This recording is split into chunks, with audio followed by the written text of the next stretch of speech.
the tree ladies. Everybody ready? Ready? Yep. All right, am I ready? All right, ready? We'll call the meeting to order. Roll call. Ms. Hughes, Present. Mr. Kubicki, Present. Mr. Lamar. Present. All right, we stand for the Pledge of Allegiance. Pledge of Allegiance To the flag of the United States of America and to the republic for which it stands, one nation, under God, indivisible, with liberty and justice for all. Okay.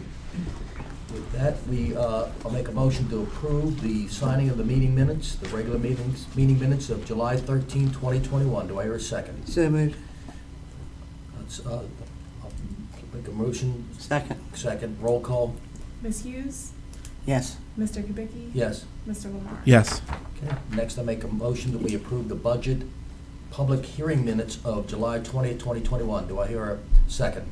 Second. Roll call. Ms. Hughes, Yes. Mr. Kubicki, Yes. Mr. Lamar. Yes. Okay. Next, I make a motion to approve the special meeting minutes of July 20th, 2021. Do I hear a second? Second. Roll call. Ms. Hughes, Yes. Mr. Kubicki, Yes. Mr. Lamar. Yes. Okay. Next, I move we go to open forum. Do we have anybody signing for open forum? We have Stacy. Okay. Hi, everybody. Hi, Hi. welcome. Thank you. Welcome back. Thank you. You're welcome back. So I just had a couple of things that, first,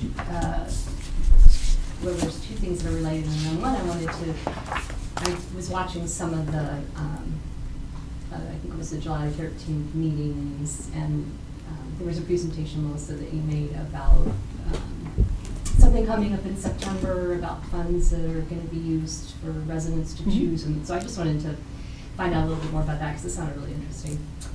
But prior, so some residents have been talking about the landscaping on Cambridge, and I was trying to figure out, it looked like, I was looking at the plans that had originally been approved and then the ones that came through, and they looked to be pretty similar. The only thing I think that's missing is the berm that was on both of those, so there's no berm where there's supposed to be that 2-foot berm. So I wondered if you all knew anything about that, and if there's a possibility of additional landscaping along the street there.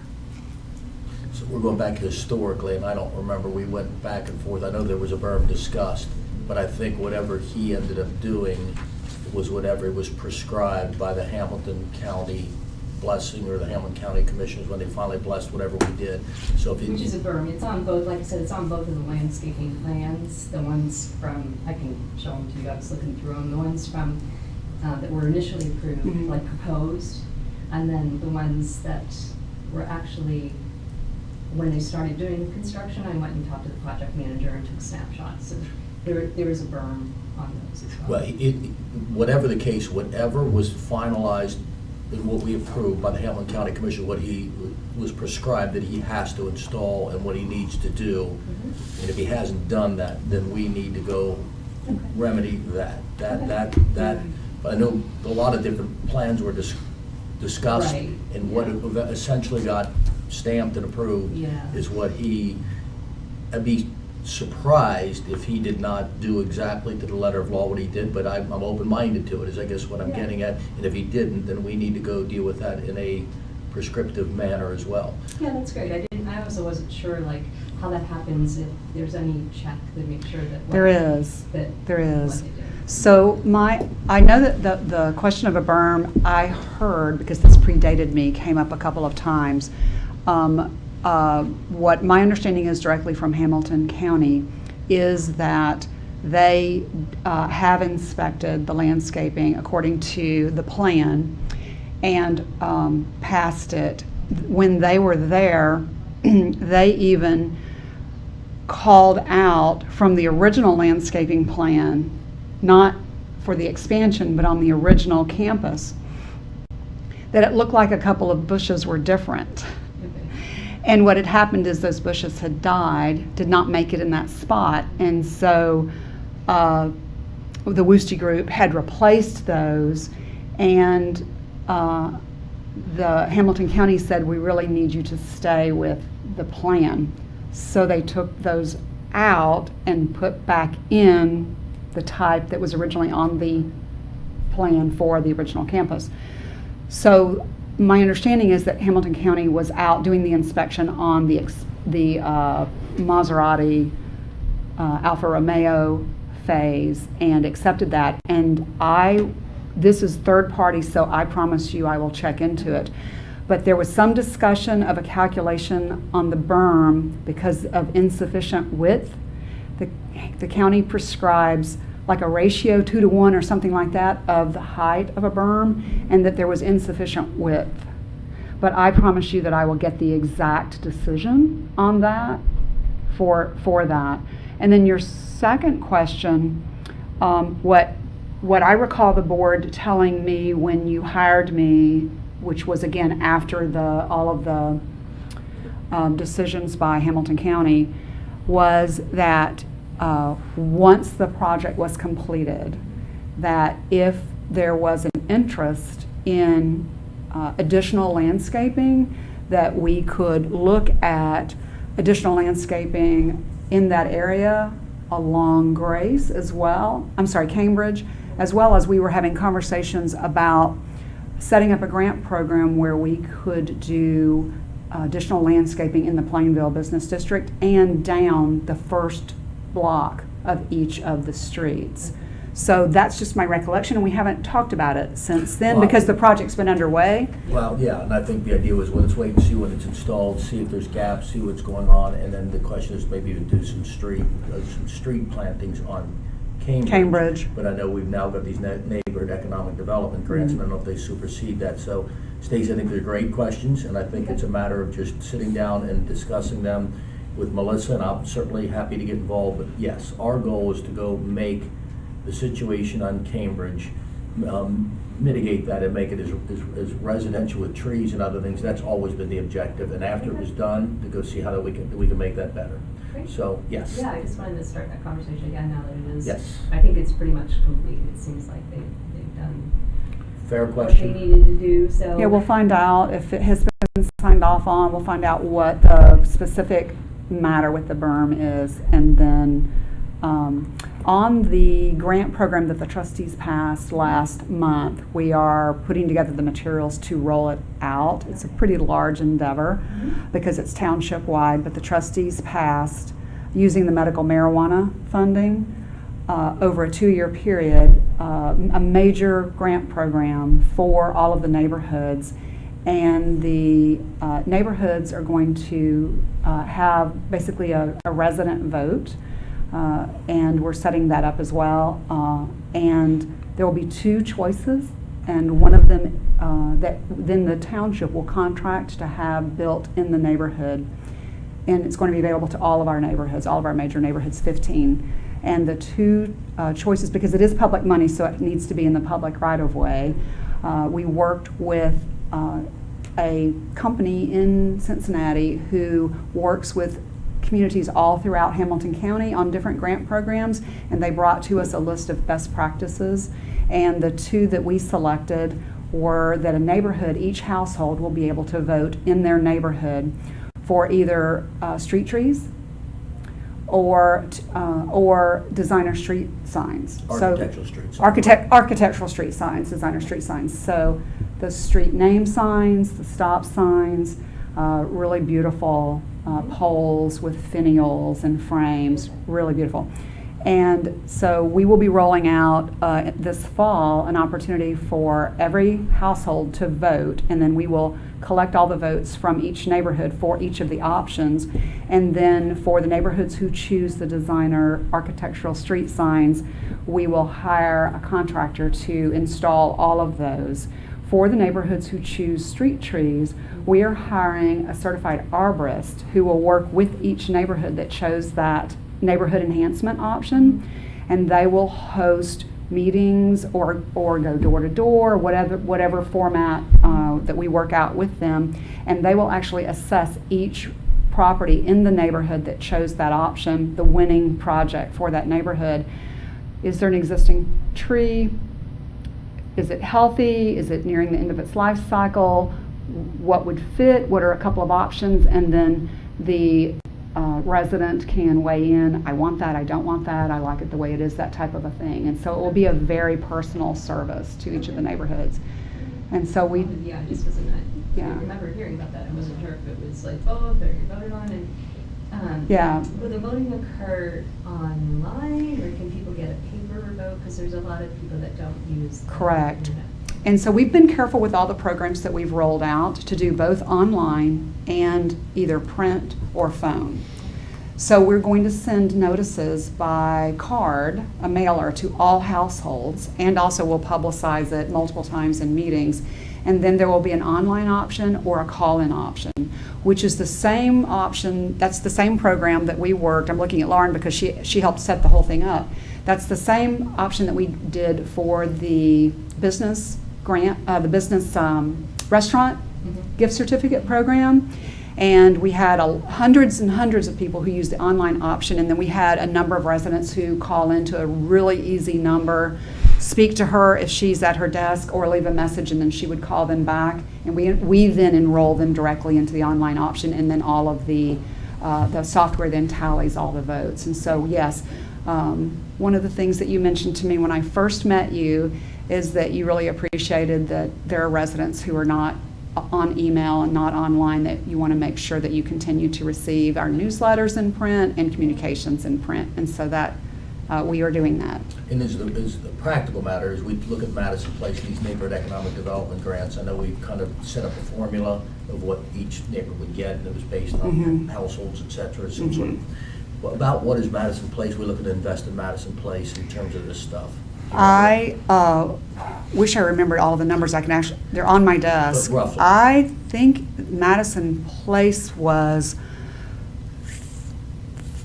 $250,000. Yeah, I think it was a couple $100,000. It's a Yeah, it was, significant- well, Madison Place is the largest neighborhood with 500 homes. It was a formula, as David said, based on households, number of households.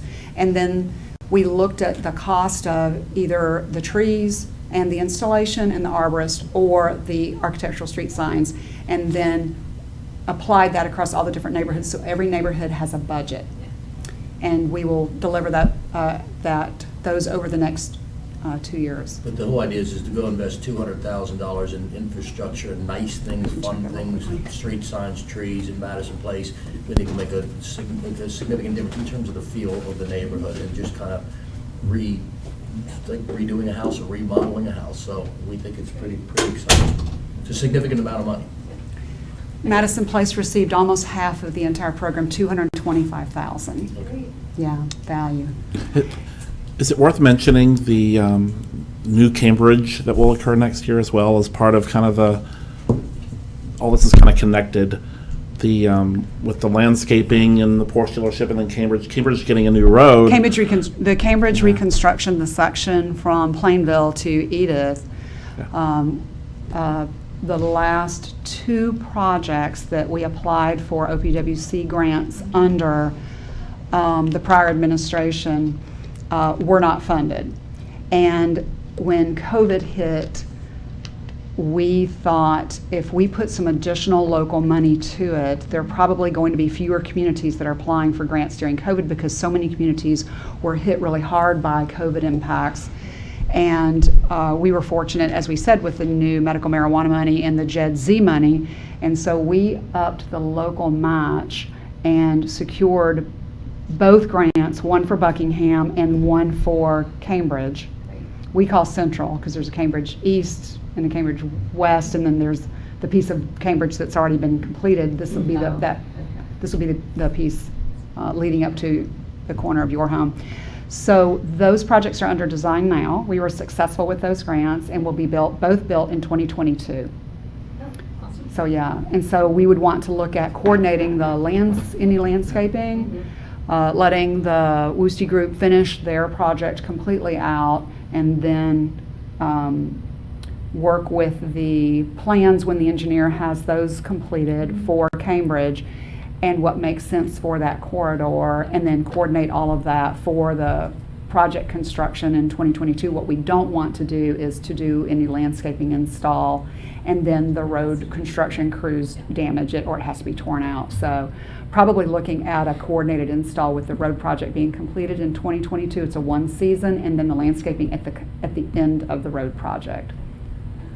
So it's going to look, this time next year to look totally different. Happy to hear that. I Yeah. know people in Cambridge have run that for a while, and it's due, it's definitely due.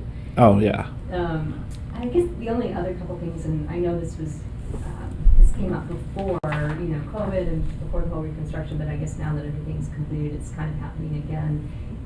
Residents have noticed the people that are test driving some of the cars tend to really zoom down Cambridge, and then especially from Cambridge to Plainville on Edith.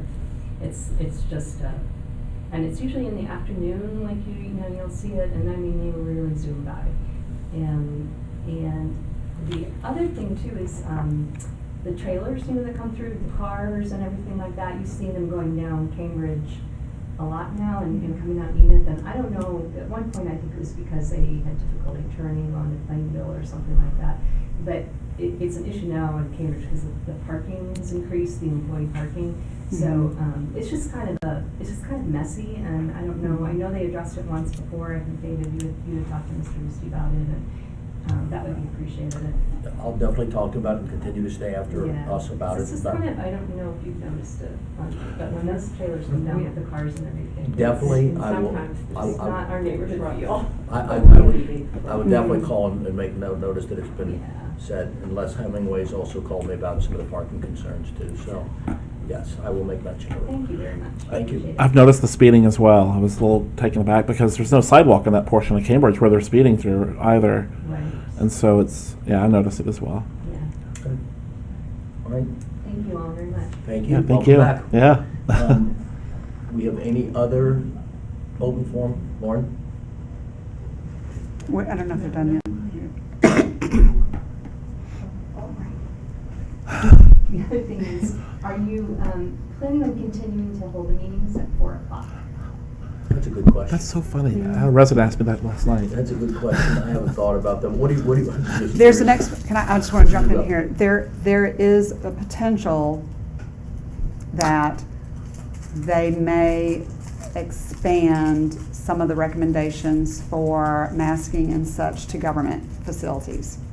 So I would suggest as administrator, it's up to the board, but that we may go to, if we end up going back to an indoor masking, that because the capacity here is limited, as you see, we only have like 4 seats that we're allowed to have additional people in, because they implement social distancing indoors as well as masking. So they still have the social distancing piece in place, even though they have not reinstituted and may not the masking.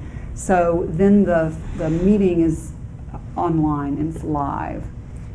So that we would, versus making a change now and then having to go back to that I would suggest that we leave it, and then once we are through the issue of the Delta variant or other variants, that we could go back to a regular So you think there is schedule. some chance that they may start Yes. requiring indoor masking again? They are holding off on it, but they are starting at the federal level, and it is now going to the universities, and then now there's some conversations with the health commissioner about government facilities. And so I'd like to see what happens with that first before we confuse people and switch it and then have to switch it back. Well, and again, I think to that point, long term, when things get totally normal. Yes, settled. The question is then do we not, if we get more sophisticated on our surveying and communicating, which again, we try to do every Right. day, is do we survey and find out what do people prefer? I think that's the ultimate objective. So we went to 4 just thinking nobody's here anyway and everybody's socially distancing. So, but if everybody thinks it's better at 6 or something like that, then I think that's certainly something we need to go. Well, it certainly provides more opportunity for people to come, and maybe not as many, doesn't mean they will, but it just, at least the opportunity is there for people. No question, and I haven't even thought about it since all this has come down, but, Yeah. so, Yeah. but it's a fair question, and I think we just have to go look and go what makes the most sense. Okay, but thank you. You're welcome. Thanks, guys. Okay, Lauren, do we have any other? Nope, that is the. Okay, but then we move on to reports. First, we go to the fiscal office report. Without Ms. Heakin, we've got the wonderful Lauren Allison stepping in. Big shoes to fill. Can Yes, you do I it? know, I know, I'm Yep. gonna try my hardest. Okay. Yeah, we're watching you. Yeah. Okay, so this He is- watches me, so still, after all these years. Okay, so this is for July 2021 ended, and July's report marks the start of the third quarter of the budget year. The general fund ending balance is $3,306,314. The restricted fund ending balance is $4,828,791, and the combined balance is $8,135,135. For the month of July, the revenues are $462,590. Our expenses are $730,714. And then year-to-date, the revenue is $3,824,864, and the expenses are $3,041,956. The second half revenue settlement from the Hamilton County Auditor will occur next month in September. Voter-approved levy revenues do not fully cover the cost of public services to residents. Luckily, the JEDZ business revenues supplement the cost of services that exceed our property tax revenues. Thanks to Columbia Township's success in attracting and supporting businesses, we're able to continue to provide residents with exceptional services at a lower cost. Great job. Very thorough as always, and thanks. Well done. I have a question. No, I'm kidding. No questions. He just told me he was going to do that. No questions. Thank you. Thank you, Brian. Thank you. Well written. Okay, and then we have Mr. Cervisi's road superintendent report. Do we have any questions about that? Then we move on to the administrator's report with Ms. Taylor. I have a lengthy report. I'm going to try to hit just the high points. If you would like more detail, please stop me and I can provide that. We always open with a thank you to our awesome staff, and it wasn't planned, but this month I want to give a shout out to Columbia administration. I'm the administrator, and Kim Gray is our office manager, and Lauren, who is with us filling in for our fiscal officer, is our resident services coordinator. Collectively, our front office handles hundreds of calls a week from residents and other interested parties, and we want to remind everyone that we are ready to help you with any and everything, and we cover calls from the serious to the curious. And we have some examples of calls that we've received from people who are feel threatened in their home, and they didn't feel comfortable calling the police and want us to lean in with them in calling the police and helping them until the police arrive. So that's very serious, definitely. And then we've had some I would have to say that one of the most interesting calls we received is that somebody had snakes in her yard and wanted help in how to get rid of them, and we went online and found a bunch of tips and shared it with that. So generally our week is hundreds of those types of calls, all on the continuum of that. We work very hard every day to provide exceptional services. We talk a lot about our road crew, our services crew, and I wanted to give a shout out to our administration team as well. Very much in demand. Can we add to this while she's here?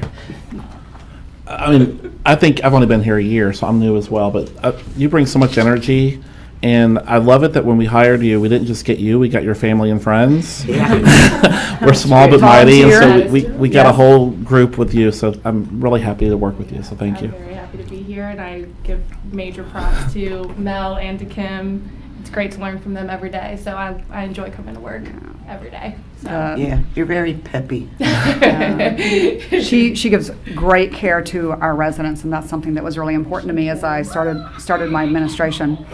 See? You even agree. Yeah, I have to join in. I had dealings with Laura, and she was terrific. Oh, thank you. She was absolutely super. You probably don't remember, but I told you that my granddaughter, her name is Same Laura. name, yes, And okay. she did a great job. She Thank you. promised me to call back, and she did. Yes, she does. Lauren, why don't you sit up in your big brother? Deliver on that. Okay. Okay, so And ditto. Yeah, ditto. That's all I'll say.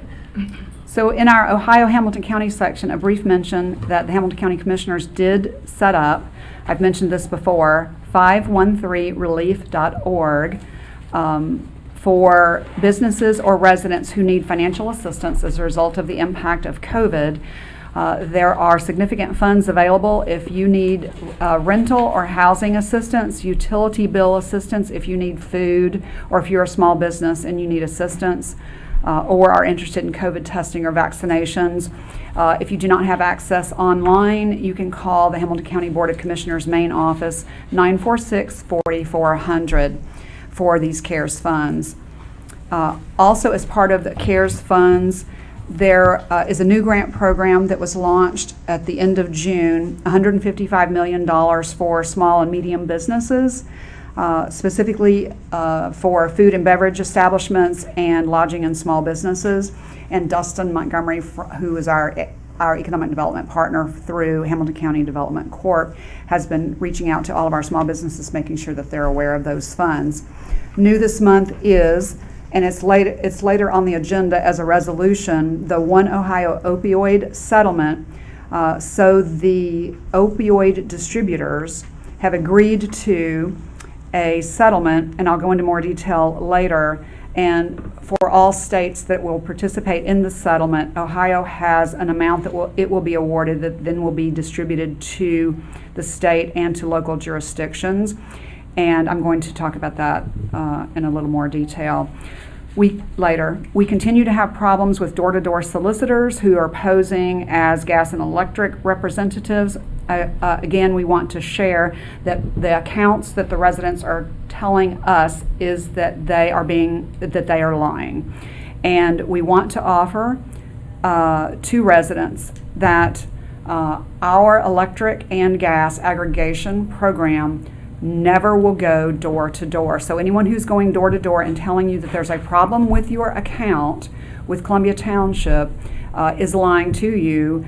Do not open your door to them and do not engage with them, and immediately call the Sheriff's Dispatch non-emergency number 825-2280. Again, our group will never knock, our authorized group will never knock on residents' doors, only through contact by mail that in materials include Columbia Township's logo.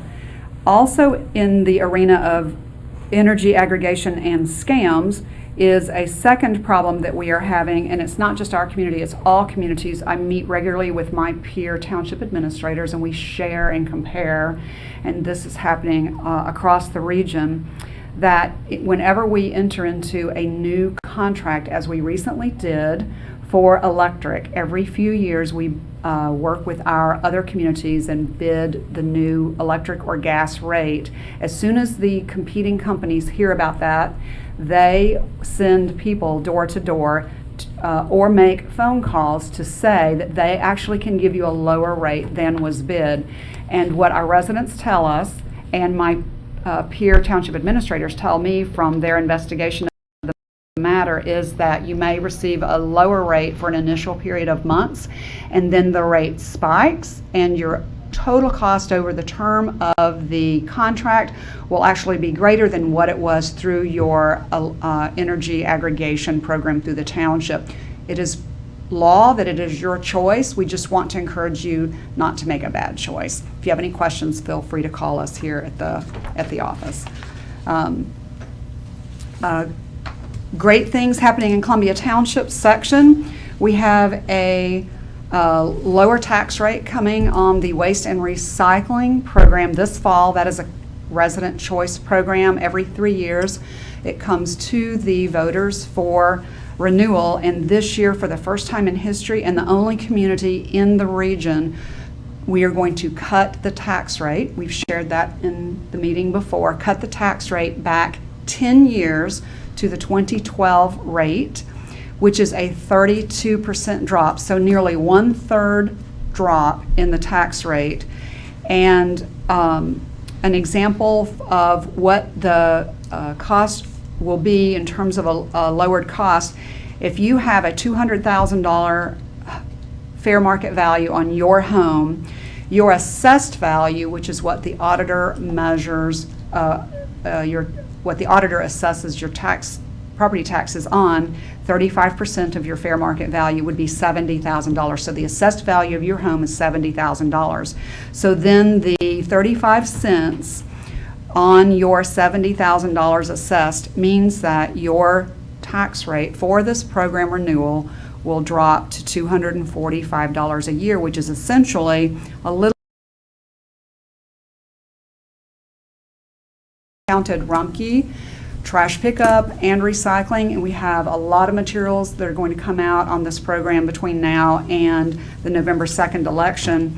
I will say, I've said before, where I live in a neighboring township, I pay close to $30 a month just for a Rumpke service. And I have no brush pickup, no Christmas tree pickup, no leaf pickup, none of the services that Columbia Township, a monthly rate lower than what other communities are paying just for waste pickup. We are receiving waste, recycling, and a full slate of services, and the residents tell us that this is the most popular program that we provide. So just to be clear, on a $200,000 house, the rollback in taxes will save the taxpayers, did I hear, $20 a month? No, your tax will drop to $20 a month. Versus what would have been, I mean. What the current rate would be, which was 30% Okay. higher. Okay, great. Can I add something to this? I'd love to. And we'll do some more calculations, but not for a meeting verbally. It's better in upcoming edition of The Voice, which will be coming out later this fall. As you mentioned, it's the same service. Service won't be reduced at all. Same awesome service everybody Correct. loves. Also, I looked, and I think this is the only tax rate decrease on the ballot this November, which I'm proud of, because of decisions made way before me about fiscal responsibility. The fact that we can pass this on to residents, and I talked to one last night in Buckingham. There's a lot of, especially in Radisson Place, you know this, there's a lot of retired people on fixed incomes.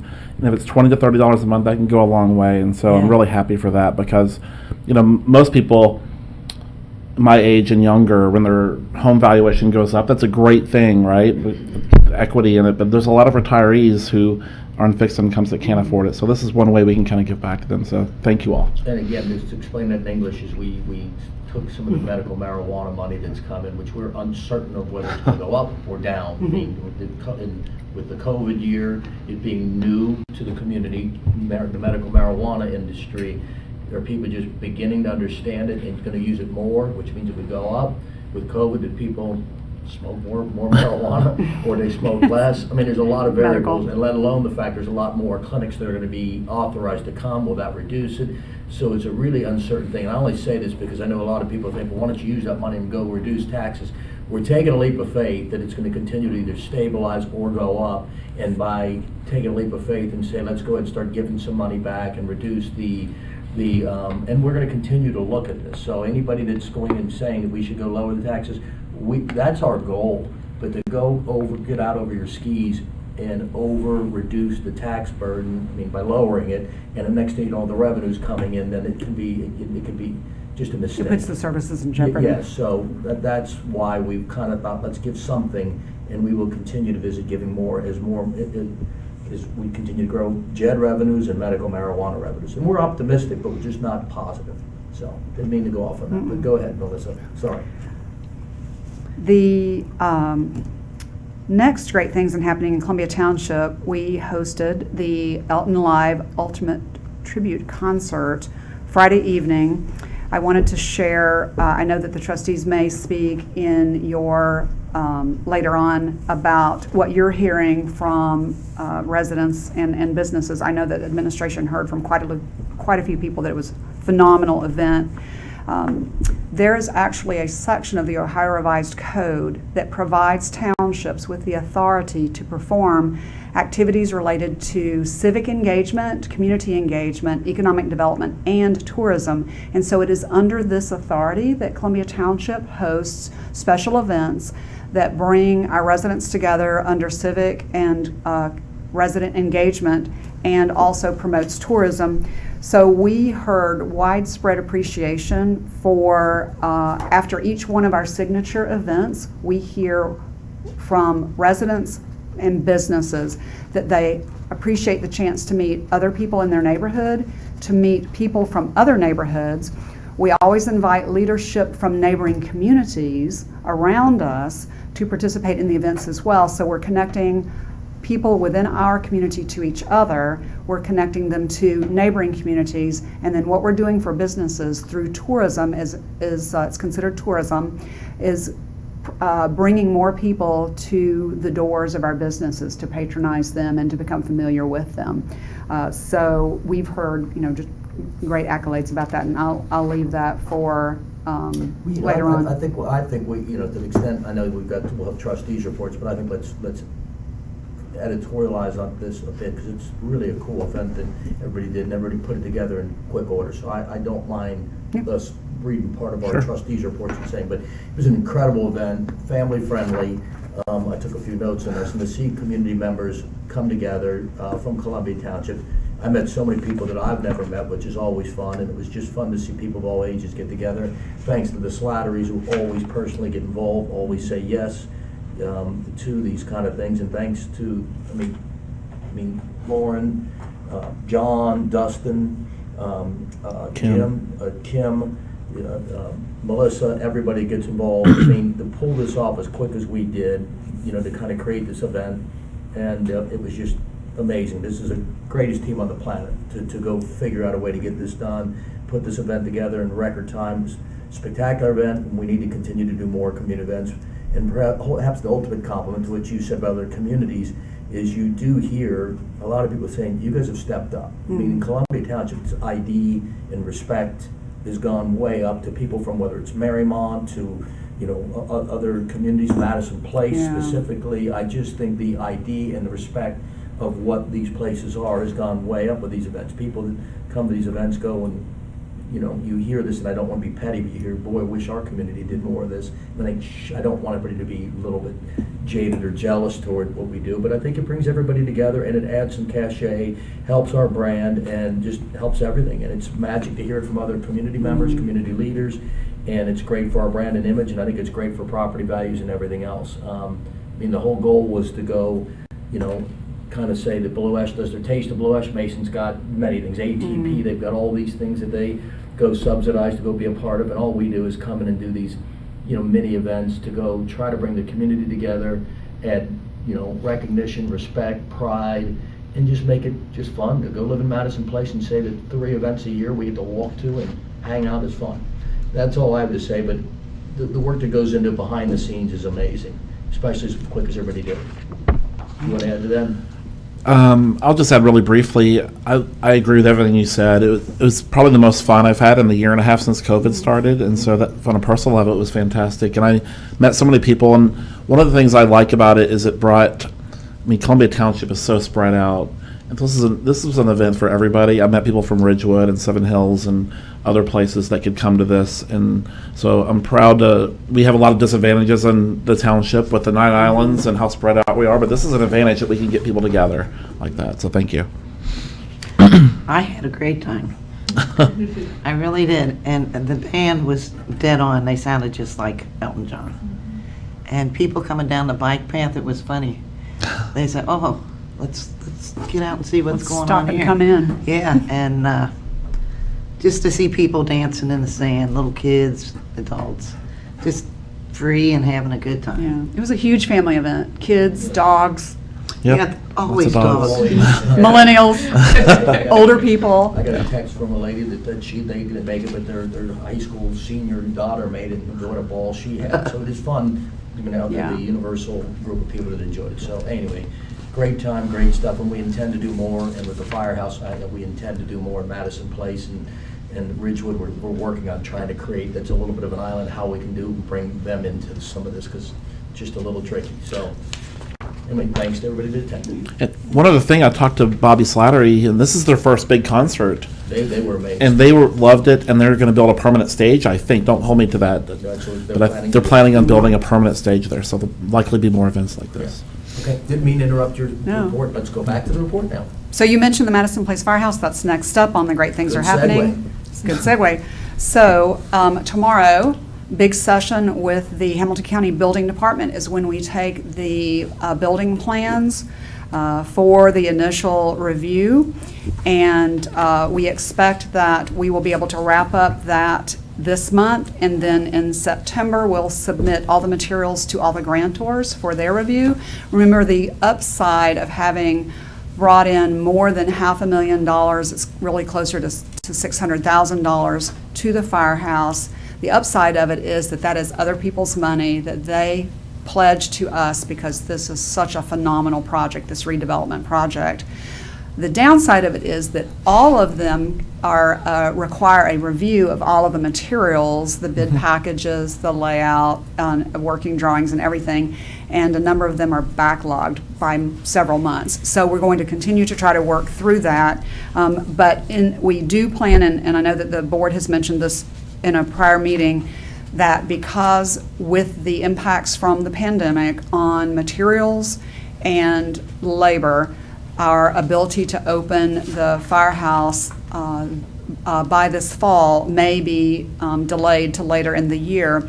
We are planning a hard hat open house where people will be invited to come to the firehouse.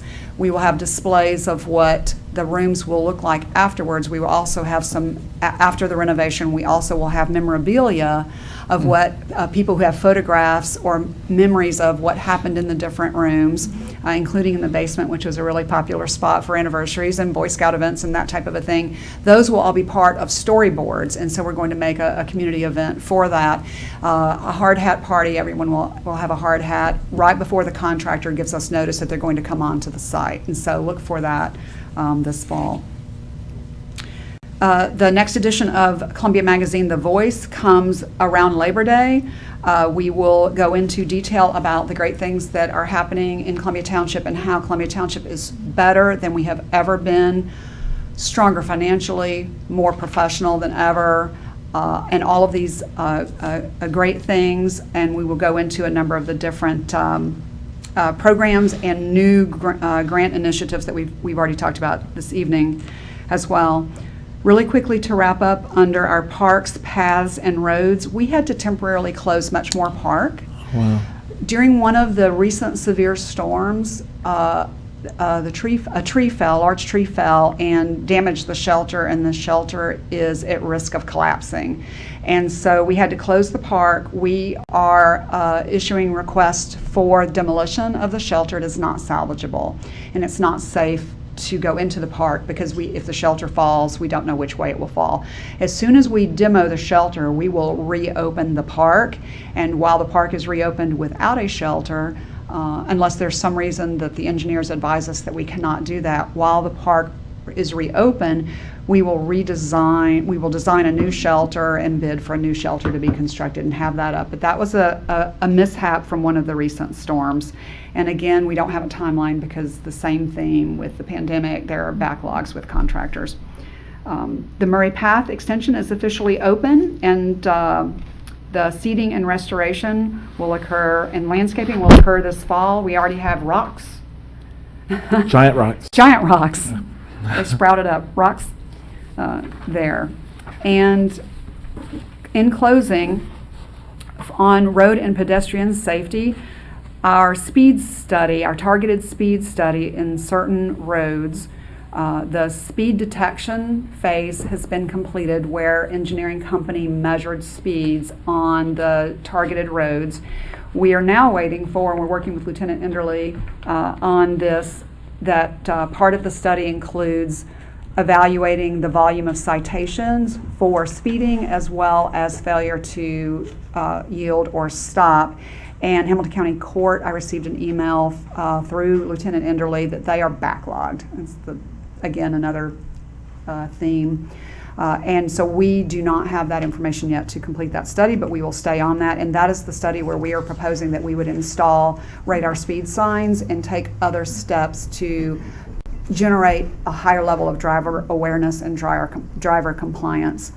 We had great news this past week on our Plainville Road pedestrian safety study, pedestrian crossing, and the speed. We were looking to upgrade the crossing on Plainville at Grace and lower the speed. We were approved for both by the multiple agencies that own the road and have reviews for that road. And we are preparing for a request for proposals for a contractor to do the installation of flashing signs at the pedestrian crossing. And I am working with the county engineer to get all of the documents signed in order for us to lower the speed limit to 25 through there. So that was a win on both of those counts. In the beginning, we were told, not sure this is going to work. We're not sure that there's that much traffic in Plainville, that there's that much pedestrian traffic, and there is. And we're going to make that crossing and that corridor much more safer. And those projects will both occur here in the next few months. And final comment on studies. We're not ready to roll this out yet, but we are nearing the end of a new 10-year capital plan for our road improvements. And we have worked for nearly 6 months with a couple of engineering firms, as well as with several different Hamilton County partners to evaluate what are the priorities in terms of road improvements, reconstruction, as well as repairs in the next 10 years.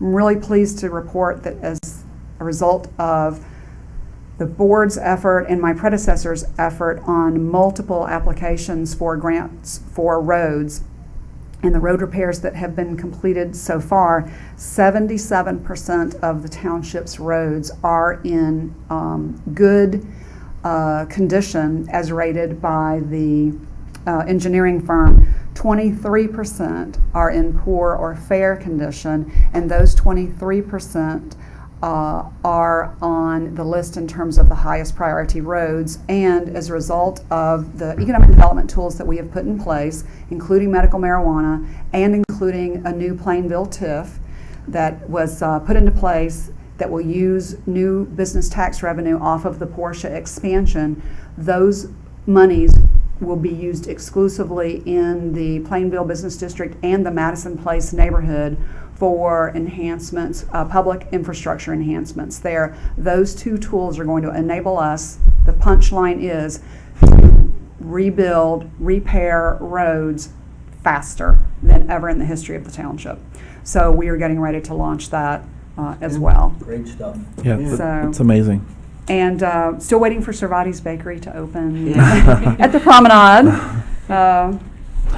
And you know, as you mentioned, Good way to end Cervati's, I'm going to go on the offense here, and I'll see this out. It's interesting. I was talking to Paul Gallant, who's the developer of Marymount Promenade, and you look at all the things we did from, you know, helping out the stimulus of the restaurants to keep the momentum going there, and then also the outdoor dining, and then you see somebody like Cervati's, which is a good cachet brand, and it adds to me some value and some interest to the community.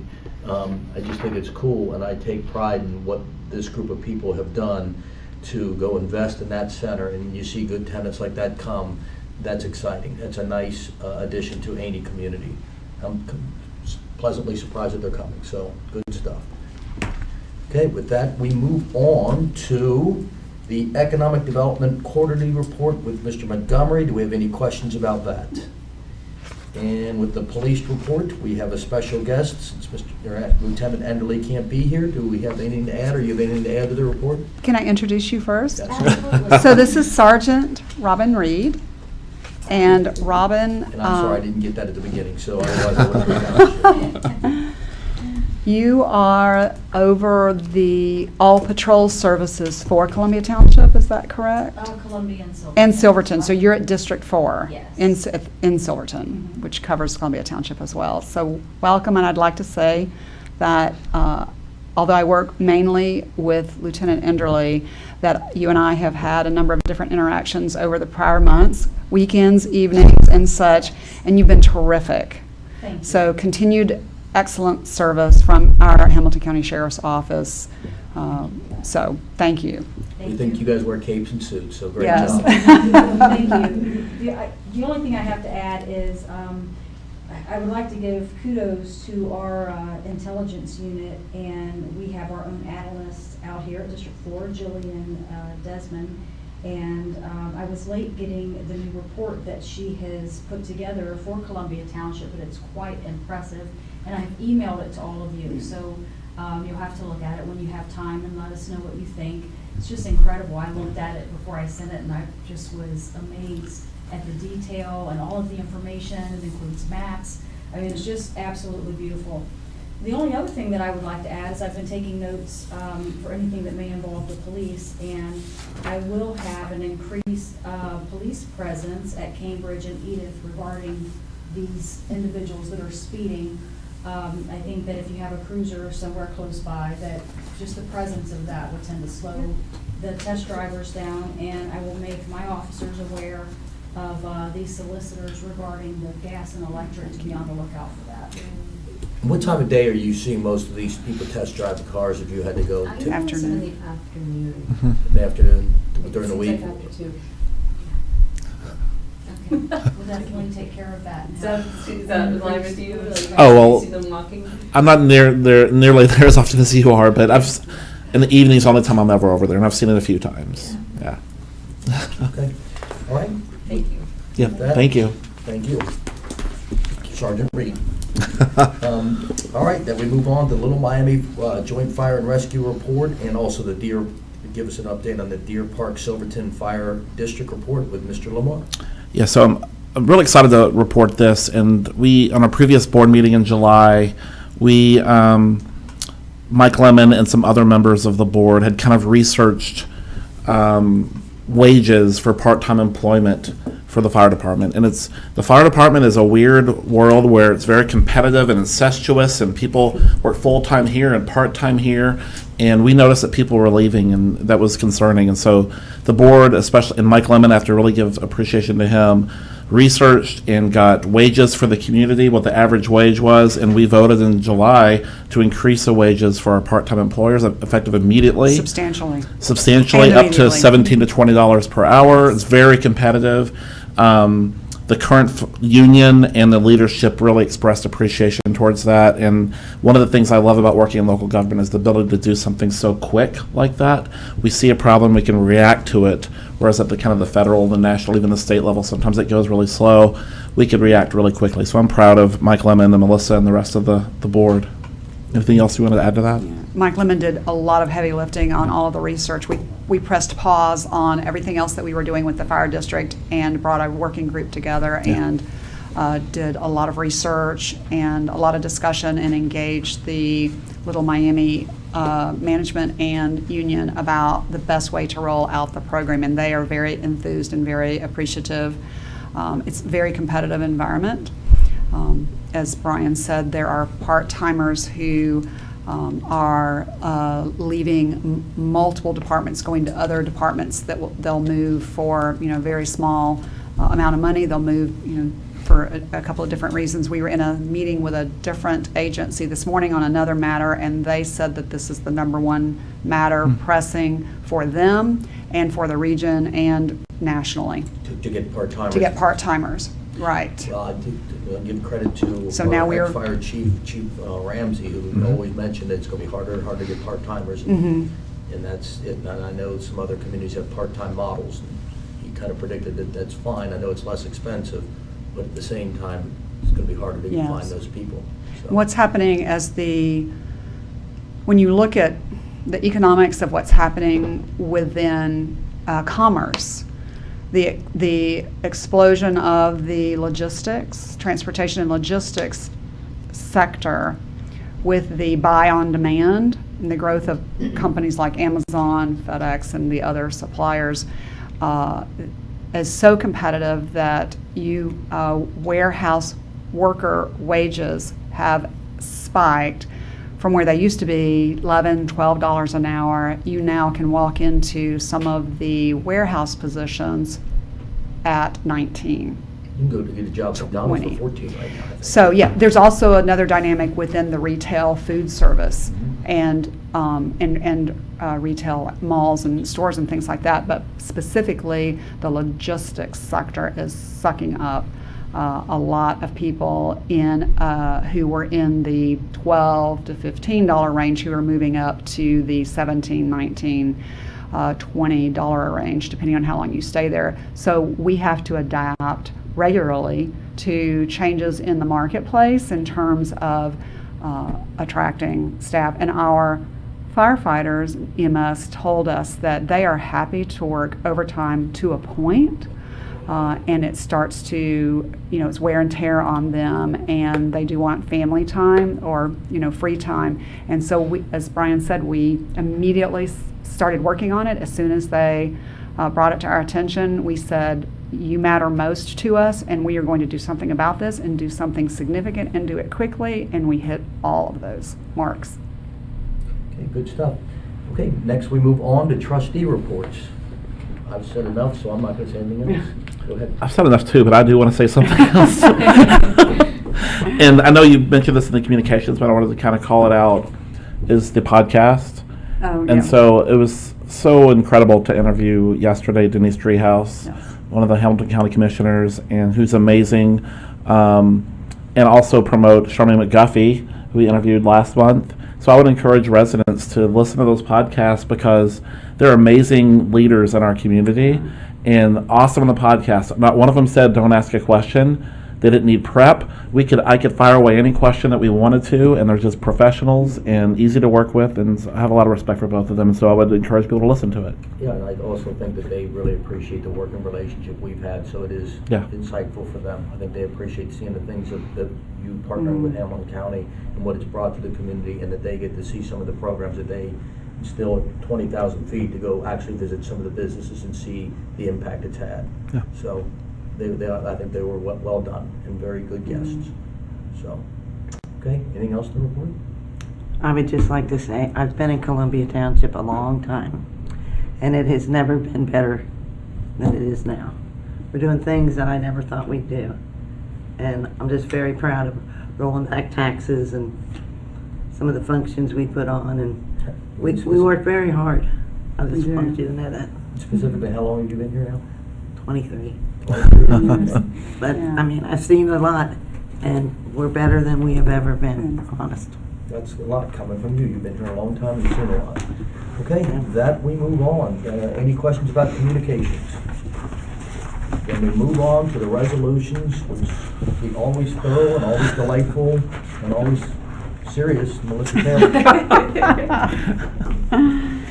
So this evening we have a supplemental appropriation and then just a few actually property maintenance code related resolutions. So our first resolution, one reading only, is a supplemental resolution to supplement Resolution 2101-2021, Columbia Township's 2021 annual appropriation, and prior supplemental appropriation resolutions 2104, 2108, 2115, and 2121. As a quick reminder, we are now in August. We set up the budget for 2021 in June of 2020, so we are at 13 months after we originally proposed that budget. And so when we find that we have an expenditure or a revenue that is different, we bring that to the board. There was an increase in cost to the Silverton Fire District, and this addresses that. Do I have any questions? I'll make a motion to approve it. Do I hear a second? Second? Roll call. Ms. Hughes? Yes. Mr. Kubicki? Yes. Mr. Lombard? Yes. Resolution 2134 is adopted. The second resolution, and these are all emergency resolutions due to the nature of the material. The first one is allowing the trustees authorizing Columbia Township to enroll in the One Ohio opioid settlement opportunity. So just briefly, I'm going to read the title: Authorizing the Columbia Township Administrator to accept the material terms of the One Ohio subdivision settlement pursuant to the One Ohio Memorandum of Understanding and consistent with the terms of the July 21st, 2021 National Opioid Settlement Agreement, dispensing with the second reading and declaring an emergency. A quick Cliff's Notes of this. The distributors of the opioids, McKesson Corporation, Cardinal Health, and AmerisourceBergen Corporation have agreed to a $26 billion U.S. settlement to remediate damages from peddling opioids. Ohio will receive $805 million. Ohio, under the leadership of Governor DeWine and Attorney General Yost, decided that they wanted to form an aggregated pool between the state and local subdivisions for a coordinated application and distribution. We are the only state in the nation that set this up. It's called One Ohio, and other states are calling to find out our model for this. And this settlement will be the second largest in the history of the United States in terms of malfeasance and misfeasance and all of the feasances, only behind tobacco. Tobacco was a huge settlement a number of decades ago. The funds will be distributed on a formula basis, and they will be used strictly, we have to use them strictly for remediation. We will be able to decide locally what is the best use of our funds. The categories are intervention, treatment, recovery services, and education. Our amount is small based on our population. Depending on the tiers, we will receive as little as $13,000 and as much as $36,000. But the Hamilton County is additionally a designated region because of the volume of population and the number of opioid deaths and addictions. And there's an additional foundation that is being set up in Hamilton County, a Region 2 foundation that will also cover the city of Cincinnati, and there are millions of dollars of funds that will be attributed to those. So there's a state funding pot that will benefit all communities. There is a Hamilton County funding pot that will benefit the county and communities in Hamilton County. There is a second Region 2 foundation pot that will be set up, and then there will be direct distributions to communities. So even though we are receiving a small amount, we will be the beneficiary of other programs that will be in initiatives that we set up by the county and by the state. And once we have this approved and in place and we have more instruction, I would suggest that whatever funds we do receive, that we might want to look at already established local nonprofits or community groups that are already in this space and seeing what that we go that route. So I will be back. This authorizes me to enroll us in the One Ohio settlement, aggregated settlement, and then authorizes me to complete all the paperwork associated with that. I make a motion, we approve, is that what I need to say? Yeah, I've read the title of the resolution. I make a motion, we approve or declare an emergency or whatever I'm supposed to do? You've heard the first, so you've heard the first reading, may I have a motion? So moved. Second. Roll call. Ms. Hughes? Yes. Mr. Kubicki? Yes.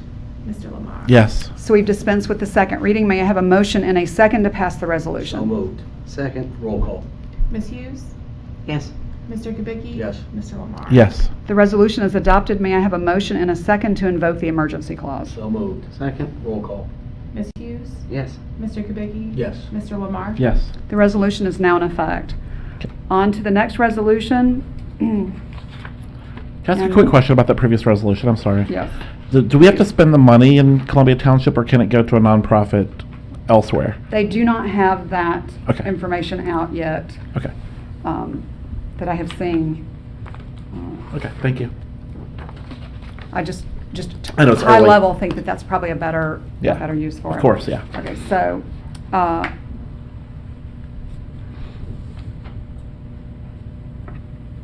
do I have? Okay. Resolution providing for and authorizing the removal of tall grass, weeds, and debris, declaring a nuisance for non-compliant property at 6597 Stewart Road, dispensing with the second reading and declaring an emergency. We have an issue with a property owner at 6597 Stewart Road who has noxious tall grass, weeds, and debris. Our property maintenance code officer, Kevin Clark, who we contract with Sycamore, has identified these properties. I have visited a number of these properties as well, as has John Cervisi, and we are initiating nuisance proceedings against them. Do you have any questions on this one? I make a Okay. motion, we approve. All right. Second. Roll call. Ms. Hughes? Yes. Mr. Kubicki? Yes. Mr. Lamar? Yes. So we dispense with the second reading. I need a motion and a second to pass the So resolution. moved. Second. Roll call. Ms. Hughes? Yes. Mr. Kubicki? Yes. Mr. Lamar? Yes. The resolution is adopted. I need a motion and a second to invoke the emergency So clause. moved. Second. Roll call. Ms. Hughes? Yes. Mr. Kubicki? Yes. Mr. Lamar? Yes. Okay.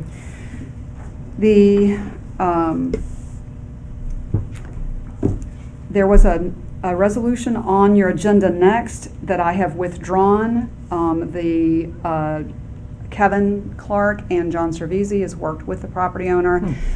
Since we placed the resolution on the agenda, the property owner made significant improvements and committed that they would resolve all of the deficiencies. So I have pulled 5920 Stewart Road, and so we will do the final resolution this evening. That's great. I'm glad to see that it worked. That's the way the Yeah. process Yeah. should work. Yeah, that's how it should go, but it That's the way doesn't. it should work. Yes.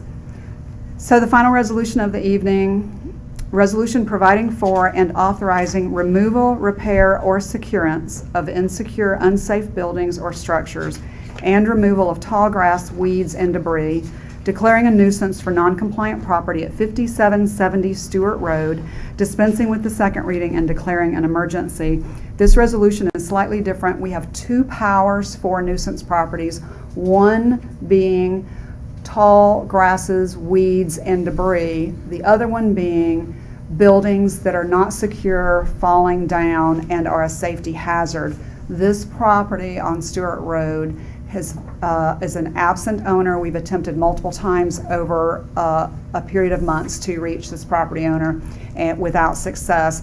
The building is open to rodents and to humans should people choose to go there. The part of the structure is falling down, and it is in terrible shape, and there are bags of trash and debris all over the property. We do have an issue with a small section of Stewart Road where property owners are absent or they are investors and they are not taking care of their property. And so I have been working with Kevin Clark to make sure that we honor that everyone else in the township is taking care of their property, and the people who are not need to step up. Yeah. As you said, the community is growing. We're better than we ever have been, and we need our property owners to follow our lead in that. I So, like it. I like partnering with Sycamore. They do a good job, and that's a great job. yes. Okay, I make a Yes. motion, we approve the resolution. Do I hear a second? Second. Roll call. Ms. Hughes? Yes. Mr. Kubicki? Yes. Mr. Lamar? Yes. So we've completed a motion for the first reading. May I have a second motion, first and a second to dispense with the second reading? So moved. Second. Roll call. Ms. Hughes? Yes. Mr. Kubicki? Yes. Mr. Lamar? Yes. May I have a motion and a second to pass the resolution? No, with emergency? Is that what? And then the next one's emergency. Okay, I'm sorry. Sorry. Make a motion to approve. Second. Roll call. Ms. Hughes? Yes. Mr. Kubicki? Yes. Mr. Lamar? Yes. The resolution is adopted. May I have a motion and a second to invoke the emergency So clause? moved. Second. Roll call. Ms. Hughes? Yes. Mr. Kubicki? Yes. Mr. Lamar? Yes. Okay, I make a motion, we approve the payment of bills, bank reconciliation, and financial reports. Do I hear a second? Second. Roll call. Ms. Hughes? Yes. Mr. Kubicki? Yes. Mr. Lamar? Yes. Yeah, I make a motion, we sign the minutes and resolutions. Do I hear a second? Second. Roll call. Ms. Hughes? Yes. Mr. Kubicki? Yes. Mr. Lamar? Yes. And I make a motion, we adjourn. Do I hear a second? Second. Oh, I get one. You threw her off. Sorry. Ms. Hughes? Mr. Kubicki? Yes. Mr. Wonderly? Yes. Thank you. Thank you. Thanks everybody coming. Welcome back. Yeah. Melissa, I'm assuming.